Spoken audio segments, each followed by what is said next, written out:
Another 40 years pass before the redemption of Israel occurs, and it occurs in the most unlikely of places. The section opens with Moses leading humble sheep in the wilderness. Note that the sheep aren't even his. Yet he sees a great sight. From a humble bush on a deserted mountain, the glory of God bursts into light. This small thorn bush, Seneh in Hebrew, gives its name to the entire mountain, Sinai. Why? Well, because it was miraculously burning yet unburnt, and it represented the nation of Israel suffering through the iron furnace of Egypt, but forever unburnt because God was in the middle of them, keeping his covenant with Abraham. The angel of the bush speaks with God's authority, and he gives Moses the commission he had been expecting some 40 years earlier, the lifelong task of leading his people out of Egypt's clutches into the land promised to their fathers. But after all these years of preparing to be Israel's deliverer, Moses is now hesitant. He doesn't really want the job. He has objection after objection. In fact, he objects 5 times in this section, and 2 more when he comes to Egypt. His second objection reveals the most important section in all of Exodus. He says, "But Israel will say, 'What is his name? What can I say to them?'" So, in the flickering light of a mysterious bush, God reveals his mysterious name. Aya, Asher, Aya. I will be who I will be. God's name is a promise that God will always stay the same and that he always keeps his promises. In fact, to highlight this, he expands on his name and calls himself Yahweh Elohim of your fathers, the God of Abraham, the God of Isaac, and the God of Jacob.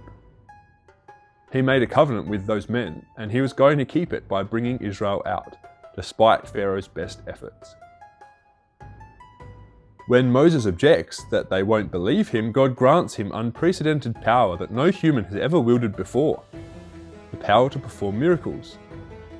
He will be able to perform 3 miraculous signs as proof of his authority from God, each with a powerful meaning behind it. And so, with the power of the true God now with him, the contest with Pharaoh, a so-called God, is ready to begin. But still, Moses objects. His tongue is not up to the task, he says. Well, God reminds him who made the tongue and who truly controls it. But Moses implores God to send someone else, so God tells him, Aaron is on his way and he will act as your spokesman to Pharaoh. For the time being, Moses is silent, ready to make the journey back to Egypt.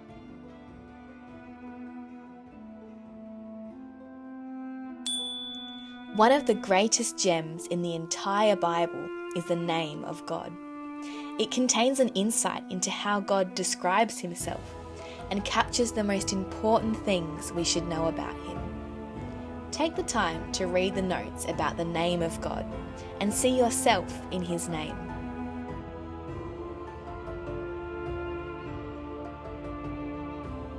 Here's a challenging question for you.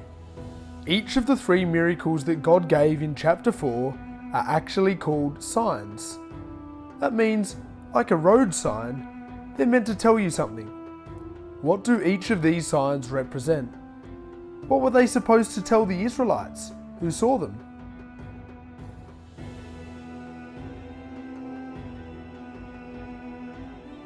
Go through Exodus 3 to 7 and find each of Moses' 7 objections. Colour them in and number them in your margin.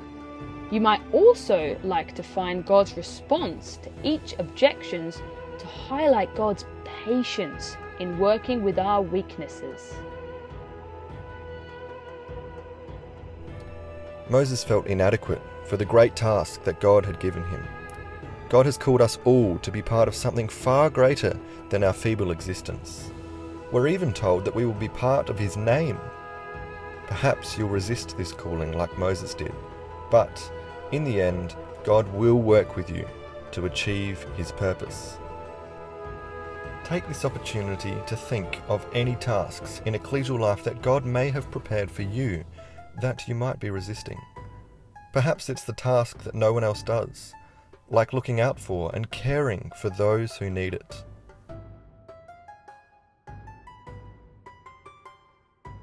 It is a life eternal to know God and understand His name.